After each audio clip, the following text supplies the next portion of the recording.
أعوذ بالله من الشيطان اللعين الرجيم. بسم الله الرحمن الرحيم. الحمد لله رب العالمين والعاقبة للمتقين والجنة للمؤمنين والنار للمنافقين. الحمد لله الذي جعلنا من المتمسكين بولاية علي بن أبي طالب وأولاده المعصومين.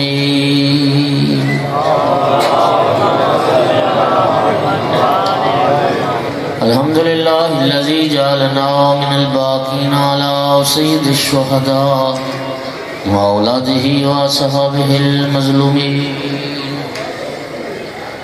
الصلاة والسلام والتحية والإكرام على رسوله الكريم شفيع المذنبين آنس الغريبين رحمة للعالمين. أعني على عبد المؤيد الرسول المسدد المحمود الأحمد المصطفى الأمجد والقاسم محمد.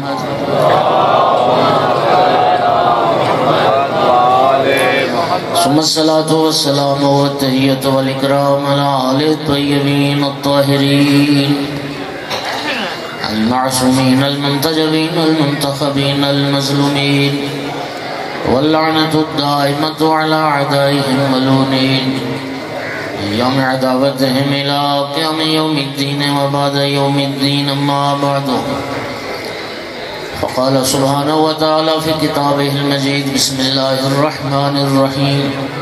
قل لا أسألكم عليه أجرا إلا المودة في القربى والصلوات.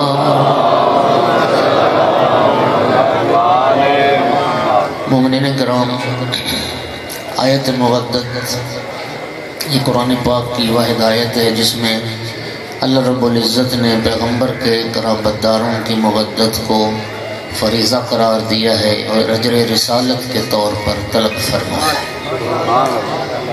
سامعین گرامی، خداوند عالم نے رسول اللہ کے جو قرابت دار ہیں، پیغمبر کے اہل بیت، ان کے سوا اللہ نے کسی اور کی محبت کو نہ فریضہ قرار دیا ہے اور نہ ہی اجر رسالت قرار دیا. اور سامعین گرامی، اللہ نے جن ہستیوں کی محبت و مودت کو واجب کیا ہے ان میں ایک ہستی امام زین العابدین علیہ السلام کی ذات ہے. ٹائم میں بڑا مختصر ہے، چاہتا ہوں کہ جلدی جلدی کچھ باتیں عرض کر لوں. نام مبارک امام حسین علیہ السلام نے اس بیٹے کا علی رکھا، بلکہ اس ایک بیٹے کا نہیں، اللہ نے جتنے بیٹے بھی امام حسین علیہ السلام کو عطا فرمائے آقا نے سب کا نام علی رکھا. اور حدیث مبارک ہے، سرکار کا فرمان ہے، اللہ اگر مجھے 100 بیٹا بھی عطا کرتا تب بھی میں ہر بیٹے کا نام علی رکھتا. امام سجاد علیہ السلام جب اسیر کی حیثیت سے دربار یزید میں پیش کیے گئے تو یزید نے تعارف پوچھا، قیدی اپنا تعارف کرو، تم کون ہو؟ فرمایا انا علی بن الحسین. یزید کہنے لگا میں نے سنا حسین کا بیٹا علی کربلا میں مارا گیا. فرمایا وہ میرے بھائی علی اکبر تھے، اللہ نے جنہیں مقام و مرتبہ شہادت عطا فرمایا. یزید طنز کر کے کہنے لگا کہ تیرے بابا کو کوئی اور نام نہیں ملا کہ ہر بیٹے کا نام علی رکھا؟ جو کربلا میں مارے گئے وہ بھی علی، تم بھی علی. میرے مولا سجاد علیہ السلام نے فرمایا یزید سن، تیرا باپ معاویہ یہ چاہتا تھا کہ میرے دادا علی کا نام دنیا سے مٹ جائے، میرے بابا حسین نے ہر بیٹے کا نام علی رکھا تاکہ نام علی دنیا میں زندہ باد ہو جائے.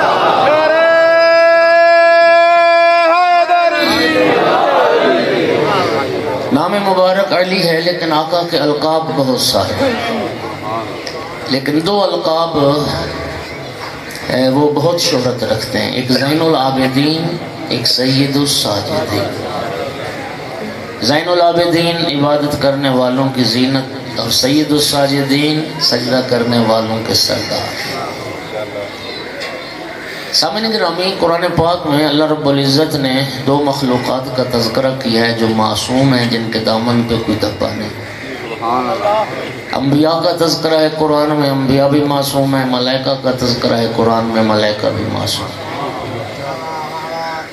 ساتھ دیجیے کہ میرا تھوڑا سا آپ قرآن کا مطالعہ کر لیں. اللہ رب العزت نے انبیاء کے لیے قرآن میں لفظ عابدین استعمال کیا ہے، ملائکہ کے لیے لفظ ساجدین استعمال کیا. میں کہتا ہوں اس ہستی کی عظمت کے کیا کہنے جو بزم انبیاء میں ہو تو زین العابدین نظر آئے، بزم ملائکہ میں ہو تو سید الساجدین نظر آئے. یہ تو ہر امام معصوم ہر صفت کمال و جمال میں تمام اہل زمانہ سے افضل ہوتا ہے، لیکن چند صفات ایسی ہیں جن کی تجلی امام سجاد علیہ السلام کی زندگی میں سب سے زیادہ ہے. پہلی یہی صفت ہے عبادت. سامعین گرامی، میرے آقا کی کنیز سے کسی نے سوال کیا کہ تیری زندگی گزر گئی امام سجاد علیہ السلام کے گھر میں، ذرا امام کے انداز عبادت کو تو بیان کر. کنیز کہنے لگی اختصار کے ساتھ بتاؤں یا تفصیل کے ساتھ؟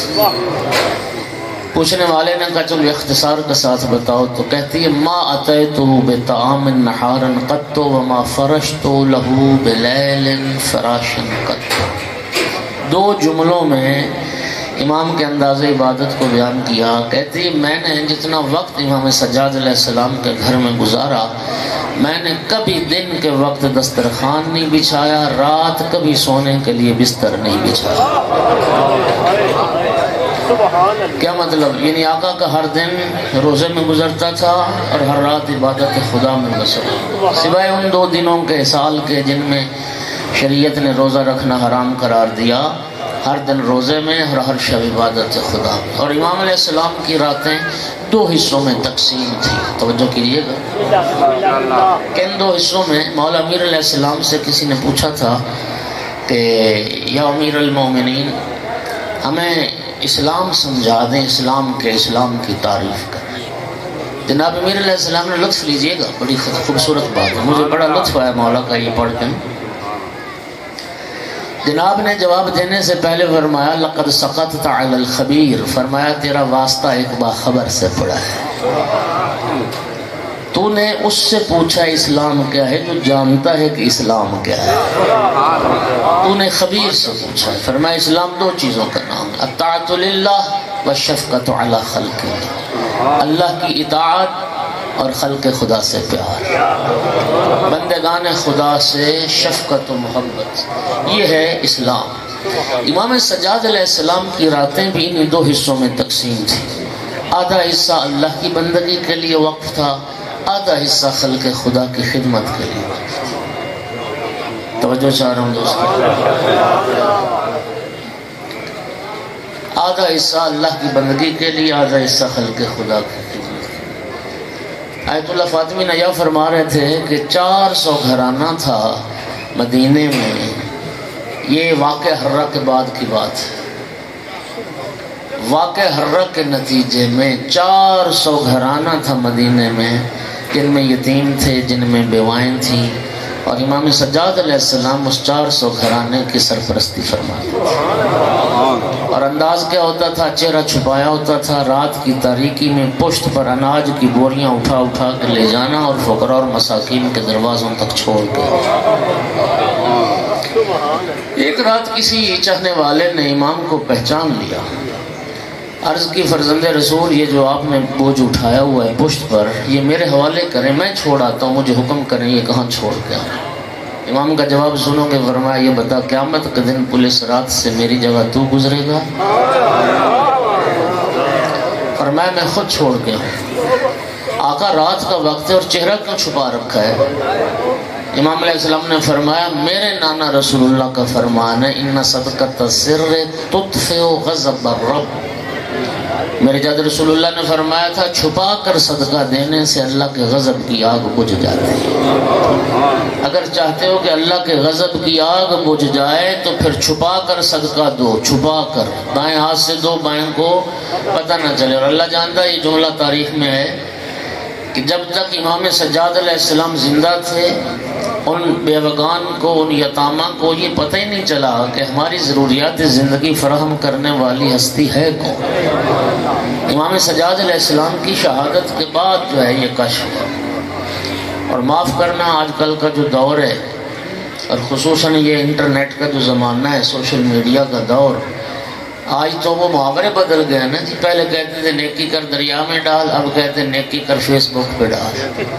ہاں جی، اب کسی بیوہ کی یتیم کی مدد کرو، پہلے فوٹو سیشن ہوتا ہے، پھر تصویریں جو ہیں وہ اپلوڈ ہوتی ہیں سوشل میڈیا پہ۔ یہ عزت نہیں ہے، یہ اس فقیر کی اہانت ہے۔ تو کسی شاعر نے بڑا خوبصورت کہا تھا، دو مصرے کہ خوددار میرے شہر کا فاقوں سے مر گیا، خوددار میرے شہر کا فاقوں سے مر گیا، راشن تو بٹ رہا تھا وہ فوٹو سے ڈر گیا۔ میرے بھائیو، یہ عزت نہیں ہے، دائیں ہاتھ سے دو اور بائیں کو پتہ نہ چلے۔ امام سجاد علیہ السلام کی یہ سیرت۔ اور پہلی بات میں نے عرض کی کہ وہ عبادت ہے جس کی تجلی امام سجاد علیہ السلام کی زندگی میں سب سے زیادہ۔ اور دوستو، امام کے القاب میں ایک لفظ جو صفنات ہے، صفنہ عربی میں گٹھے کو کہتے ہیں، یہ جو اعضائے سجدہ پہ نشان پڑ جاتے ہیں نا، گٹھے پڑ جاتے ہیں۔ اتنے لمبے سجدے اور اتنے کثرت سے سجدے کہ پیشانی مبارک سے زانو شتر، اونٹ کا گھٹنا، زانو شتر کی طرح پیشانی مبارک سخت ہو گئی تھی، اور سال میں 2 بار پیشانی سے جلد کٹواتے تھے، اور جو جلد اترتی تھی اس کو ایک تھیلی میں بند کر کے رکھتے تھے۔ اور شہادت کا جب وقت قریب آیا، امام محمد باقر علیہ السلام کو وصیت فرمائی، بیٹا جب مجھے دفن کرنا یہ تھیلی میرے ساتھ دفن کرنا، اس میں میرے سجدوں کے آثار۔ ماشاءاللہ جوان کافی تعداد میں بیٹھے ہیں، خدا ہمیں توفیق دے۔ امام زین العابدین ہو، امام سید الساجدین ہو، اور ماننے والے کو 5 وقت کی نماز کی بھی فرصت نہ ہو۔ ذرا سوچو تو صحیح کہ قیامت کے دن سامنا کیسے کریں گے زین العابدین کا، اور قیامت کے دن سامنا کیسے کریں گے سید الساجدین۔ خدا ہمیں اور ہماری نسلوں کو نمازی بنائے۔ سامعین گرامی، یہ صفت عبادت، یہ پہلی صفت، وقت بڑا تھوڑا ہے۔ دوسری صفت امام کی زندگی میں جس کی تجلی سب سے زیادہ ہے، وہ غلام آزاد کرنا ہے۔ امام سجاد علیہ السلام نے اپنے اس واقعہ کربلا کے بعد 34 سال زندہ رہے، تو اس عرصے میں تو روایت کا ذمہ دار ہوں، 10,000 غلام اور کنیزیں خرید کے آزاد کی امام سجاد علیہ السلام۔ انداز کیا ہوتا تھا؟ ماہ مبارک رمضان میں غلام خرید کرتے تھے، پھر اپنے شریعت قدہ میں ان کی تربیت فرماتے تھے، انہیں معارف دین سے آشنا کرتے، معارف قرآن سے آشنا کرتے، دین شناس بنا کے اگلے رمضان میں پھر انہیں آزاد کر دیتے، راہ خدا میں تربیت کے لیے اور خرید لیتے۔ یہ انداز تھا امام سجاد نے، سب سے زیادہ غلام اور کنیز خرید کے امام نے آزاد فرمایا۔ اگلی جو چیز امام سجاد علیہ السلام کے توسل اور وسیلے سے ہم تک پہنچی، اور امام سجاد علیہ السلام کی میراث میں ہم تک پہنچی، دوستو میں نے وہاں بھی ایک مثال دی تھی کہ اگر فرض کریں آپ مومنین کو یہ پتہ چل جائے کہ پاکستان میں، ایران میں، عراق میں کہیں پر امام سجاد علیہ السلام کا وہ امامہ مبارک جو واقعاً امام سجاد اپنے سر پر پہنا کرتے تھے، یا امام کی وہ عبائے مبارک جو واقعاً امام سجاد علیہ السلام نے زیب تن فرمائی ہے، وہ کہیں موجود ہے۔ امام سجاد کی نالین مبارک جو امام اپنے واقعاً پاؤں میں پہنا کرتے تھے، وہ نالین کسی جگہ موجود ہے۔ بتاؤ، دنیا کا ہر مومن یہ تمنا کرے گا نا کہ میں اس کی کم از کم زیارت کر لوں، میں آنکھوں سے لگا لوں، ایسے ہے یا نہیں؟ میں بوسہ دے لوں آقا کی نالین کو۔ میرے دوستو، اگر امام سجاد علیہ السلام کی نالین ہم تک نہ پہنچی، ان کی دستار اور ان کی عبا ہم تک نہ پہنچی، صحیفہ سجادیہ تو ہم تک پہنچا۔ وہ جو امام سجاد چھوڑ کے گئے دعاؤں کا ایک عظیم خزانہ اور عظیم ذخیرہ، وہ تو ہم تک پہنچا۔ ہم نے صحیفہ سجادیہ کی، ہم نے امام کی اس میراث کی کتنی قدر کی۔ سامعین گرامی، اللہ آپ کو سلامتی عطا کرے۔ امام خمینی فرماتے تھے ہمیں فخر ہے اس بات پر کہ صحیفہ سجادیہ ہمارے امام کی دعاؤں کا مجموعہ ہے، اور ایسی دعائیں، ایسی عظیم و شان دعائیں آیت اللہ برجردی نے، آغا مرشی نجفی نے، وہ سامنے تصویر میں ان کی لگی ہوئی ہے، میں نے پڑھا کہ پہلی بار انہوں نے ایک نسخہ صحیفہ سجادیہ کا جامع ازہر مصر کے مفتی اعظم کو بھجوایا تھا۔ پھر اس مفتی اعظم نے جو جواب میں خط لکھا شکریہ کا، اس شکریہ کے خط میں ایک جملہ لکھتا ہے، کہتا ہے ہمیں افسوس ہے اس بات پر کہ ہماری زندگی گزر گئی اور صحیفہ سجادیہ جیسی ایک عظیم، یہ ایک الہی صحیفہ، ہم اس سے آشنا نہ تھے، ہمیں اس کا پتہ نہیں تھا، اور ہم اس سے کیوں جاہل رہے اور ہم اس سے کیوں دور رہے۔ انہوں نے شکریہ ادا کیا اور انہوں نے کہا کہ میں گواہی دیتا ہوں کہ یہ صحیفہ جو صحیفہ سجادیہ کے نام سے، اس کی عظمت کسی آسمانی صحیفے سے کم نہیں ہے۔ شیعو خوش نصیب ہو، ائمہ کی میراث ہم تک پہنچی، نہج البلاغہ ہم تک پہنچا، حدیث ہم تک پہنچی، صحیفہ سجادیہ ہم تک پہنچا، زیارت عاشورہ ہم تک پہنچی، زیارت جامعہ کبیرہ ہم تک پہنچی، زیارت غدیر ہم تک پہنچی۔ یہ ائمہ کی میراث ہے جو شیعوں تک پہنچی، قدر کرو اس میراث کی۔ ایک صلوات پڑھ دو سارے حضرات بلند آواز سے۔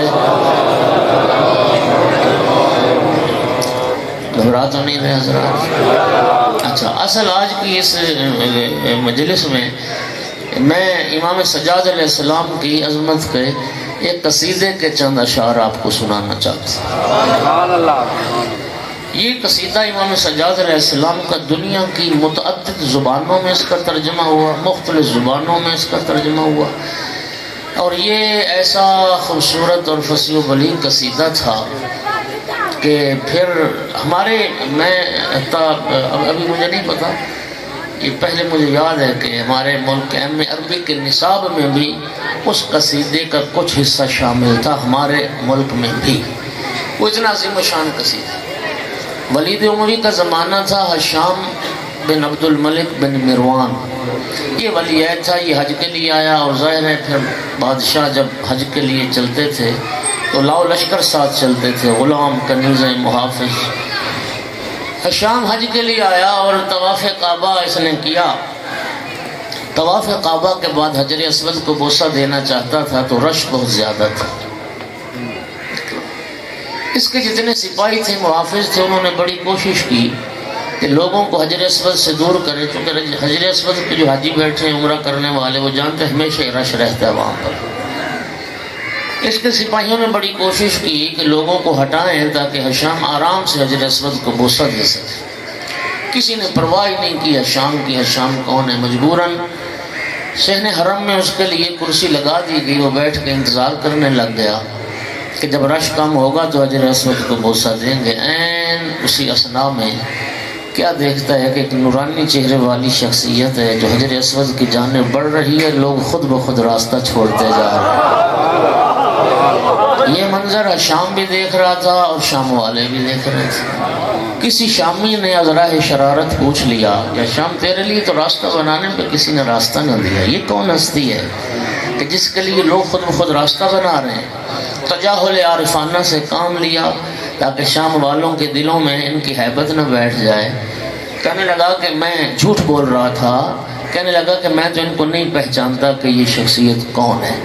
وہاں پہ ابو فراس فرزدق موجود تھا، پھر یہ بہت بلند پایا شاعر تھا، اللہ جانتا ہے، پھر اس نے نا حق گوئی کی ہے اور پھر اس نے پرواہ ہی نہیں کی، میری جان جاتی ہے تو چلی جائے، لیکن آج میں بتاؤں گا ایسا شام کو کہ یہ ہستی کون ہے۔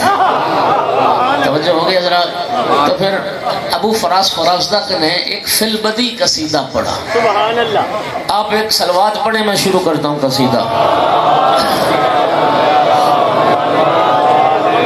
یار اہل ممبر سے سنتے رہتے ہیں نا قصیدے والی جو صلوات نعرہ اور ہوتا ہے، ذرا بلند آواز سے صلوات پڑھ دو۔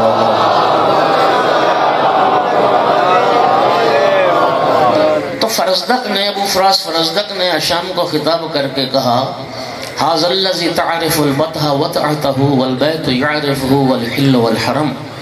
ہشام جس سے تو جاہل ہے، یہ وہ ہستی ہے کہ مکہ کی سرزمین جس کے قدموں کی آہٹ کو پہچانتی ہے۔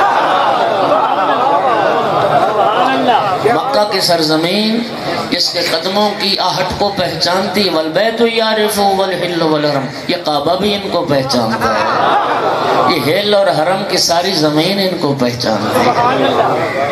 توجہ کیجئے گا، کہتا ہے کہ لیسا قول کمن ھذا بظاہرہ العرب تعرف من انکرت ولجم. یہ 3-4 شعر اس نے اسی بات پہ کہا. اس نے کہا نا جھوٹ بولا کہ میں تو نہیں پہچانتا.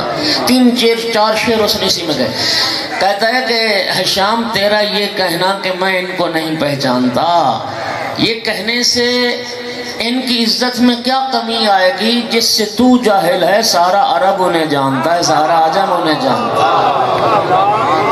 اگلا شعر سننا، مرضی آپ کی، بولے نہ بولیں. ہاں جی، آپ کو تو تعجب ہو رہا ہوگا کہ ایک مولوی کیسے قصیدہ پڑھ رہا ہے. یہ ان کے لیے جواب ہے، ہم بھی قصیدہ پڑھتے ہیں. اور بات سن لو حضرات، اللہ آپ کو سلامتی دے، میرا ساتھ دو تھوڑا سا. کہتا ہے یہ شعر سنیے پھر مزہ لینا. کہتا ہے کہ من یعرف اللہ یعرف اولی تضاف الدین من بیت ھذا نال الامم. ہشام جو اللہ کو پہچانتا ہے وہ ان کو بھی پہچانتا ہے.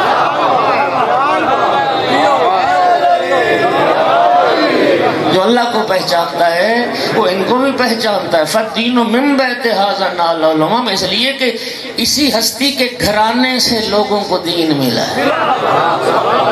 عز بن فاطمہ ان کنت جاہلہ بجدہ انبیاء اللہ قد خدم. ہشام جس سے تو جاہل ہے یہ فاطمہ زہرا کا لال ہے. جس سے تو جاہل ہے یہ فاطمہ زہرا کا لال ہے، اور اس کا بیٹا ہے کہ جس کے نانا پہ نبوتیں ختم ہو گئی. عز ابن سیدۃ النسوان فاطمہ وابن الوسیع الذی فی سیفہ سقم. الشام یہ سیدۃ النساء فاطمہ زہرا کا لال ہے، اور اس وسیع رسول کا بیٹا جس کی تلوار میں دشمنوں کے لیے عذاب بھرا ہوا تھا. دیکھیے ملا جامی بڑا متصل تھا تشیع کے حوالے سے. ملا جامی نے اس پورے قصیدے کا منظوم ترجمہ کیا فارسی، اور اس کے بعد پھر ملا جامی نے ایک حکایت، ایک روایت، ایک بات نقل کی. کہتا ہے کہ کوفے کی کسی عورت نے فرزدق کو مرنے کے بعد عالم خواب میں دیکھا کہ جنت کا ماحول ہے، جنت کے محلات، باغات، اور یاقوت سرخ کا تاج ہے، اور نوری حلہ ہے. تو فرزدق جو ہے نا وہ جنت میں سیر کر رہا ہے. اس کوفی عورت نے پوچھا فرزدق یہ مقام تجھے کیسے ملا؟ تو فرزدق کہتا ہے وہ جو سید سجاد کی عظمت کا قصیدہ پڑھا تھا اس قصیدے کے صدقے میں رب نے یہ مقام دیا. یہ جملہ لکھنے کے بعد ملا جامی لکھتا ہے کہ یہ قصیدہ اتنا عظیم قصیدہ ہے کہ اگر اللہ رب العزت چاہے اس قصیدے کے صدقے میں کائنات کے سارے گناہگاروں کو بخشنا تو یہ قصیدہ اس قابل ہے کہ ہر گناہگار بخشا جائے. اور اگر میرے مجمع میں بھی کوئی شاعرانہ مزاج، کوئی شاعری کا ذوق رکھنے والا دوست بیٹھا ہے تو اپنے اس ذوق کو صرف کرو مدح محمد و آل محمد میں. اس لیے کہ امام جعفر صادق علیہ السلام نے ارشاد فرمایا من انشد فینا شعرا فلہ بیت فی الجنہ. جو ہماری شان میں ایک شعر کہے گا ہم اس کا صلہ جنت میں ایک گھر عطا کریں گے. اب ایک صلوات پڑھو بلند آواز سے محمد و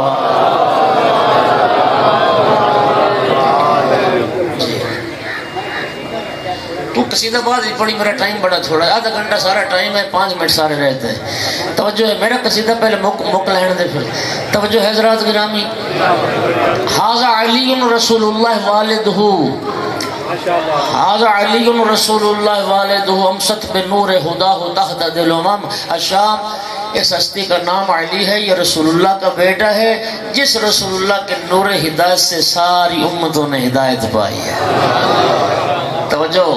من معشر، یہ شعر سننا، من معشر حبهم دین و بغضهم کفر و قربهم ملجا و معتصم. ایک صلوات پڑھ دیں.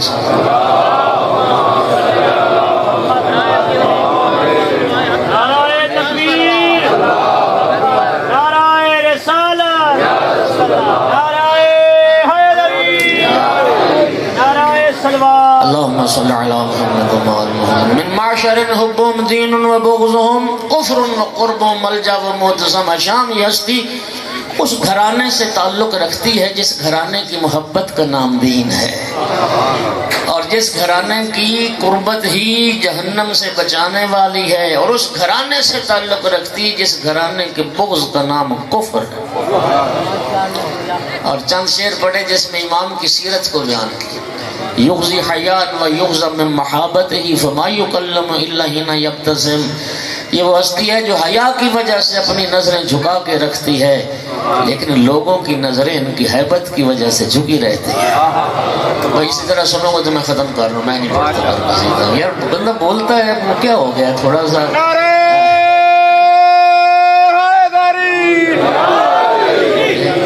تبلیغ پہ آپ ویسے نہیں بولتے، قصیدے پہ بھی نہیں بولتے، تو کب بولتے ہو پھر؟ ہاں جی.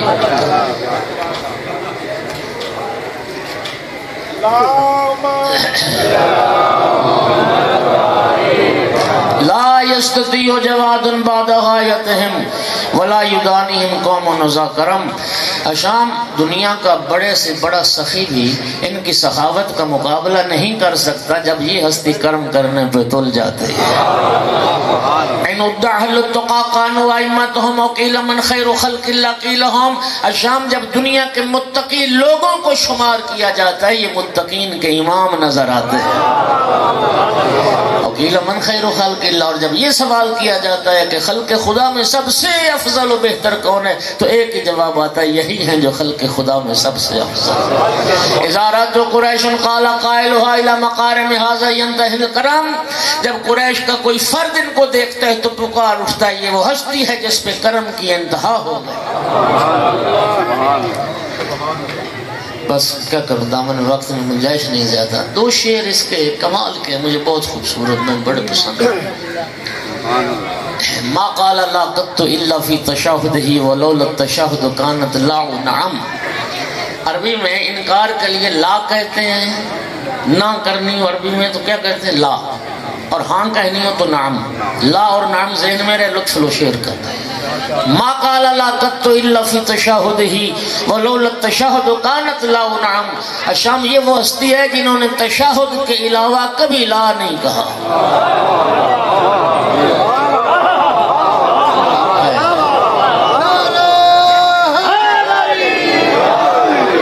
اشہد ان لا الہ الا اللہ. تشہد میں لا کہتے ہیں نا. یہ وہ ہستی ہے جنہوں نے تشہد کے علاوہ کبھی لا نہیں کہا. اگر تشہد میں لا کہنا ضروری نہ ہوتا یہ وہاں بھی لا نہ کہتے، نعم کہہ دیتے. اور آخری شعر سنو، آخری شعر سنو، آخری شعر. لو یعلم الرکن من قد جاء یلسمہ لخر یلسم منہما وط القدم. شام اگر حجر اسود کو پتہ چل جائے کہ کون ہستی بوسہ دینے آ رہی ہے، حجر اسود اپنا مقام چھوڑ کے ان کے قدموں کے بوسے لینا شروع.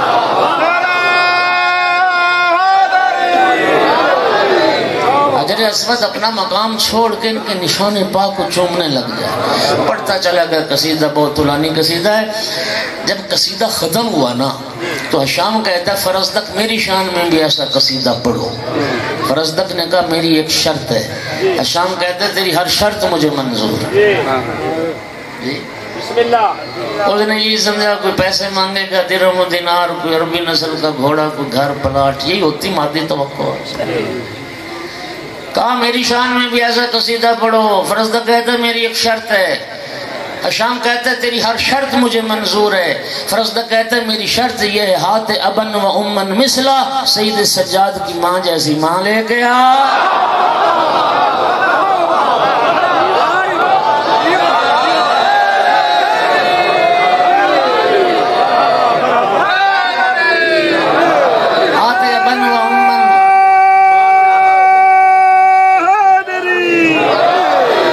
سجاد کی ماں جیسی اللہم صلی اللہ علیہ وسلم ماں لے کے آ، اور سید سجاد کے باپ جیسا باپ لے کے آ. اور کیا کر سکتا تھا؟ پھر زندان میں ڈال دیا فرزدق، قید کر دیا. 1000 درہم ملتا تھا حکومت کی طرف سے، شورا کو نوازا جاتا تھا، وہ بھی وظیفہ بھی بند ہو گیا. امام سجاد علیہ السلام کی اطلاع ہوئی. بس آخری بات کر رہا ہوں، مسائل پہ نہیں پڑھوں گا، ٹائم نہیں بچا. امام سجاد علیہ السلام کی اطلاع میں لفظوں کا ذمہ دار ہوں. امام علیہ السلام نے اس کی باقی ماندہ پوری زندگی کا حساب کر کے اکٹھے 12,000 درہم بھجوائے. غلام درہم لے کے آیا، فرزدق نے قبول کرنے سے انکار کیا. عرض کرتا ہے فرزند رسول کی خدمت میں عرض کرنا فرزند رسول میں نے یہ قصیدہ مال دنیا کے لالچ میں تو نہیں پڑھا. غلام دینوں لے کے واپس آیا، میرے آقا سجاد علیہ السلام نے دوبارہ بھیجا، فرمایا جاؤ فرزدق سے کہہ دو ہم آل محمد کے گھرانے والے جو شے عطا کر دیا کرتے وہ واپس نہیں لیا کرتے، فرزدق کو کہو کہ یہ درہم قبول کرے، تمہیں اس کی ضرورت پیش آئے گی اور تیری جنت کا بھی میں سجاد ضامن۔ وآخر دعوانا ان الحمدللہ۔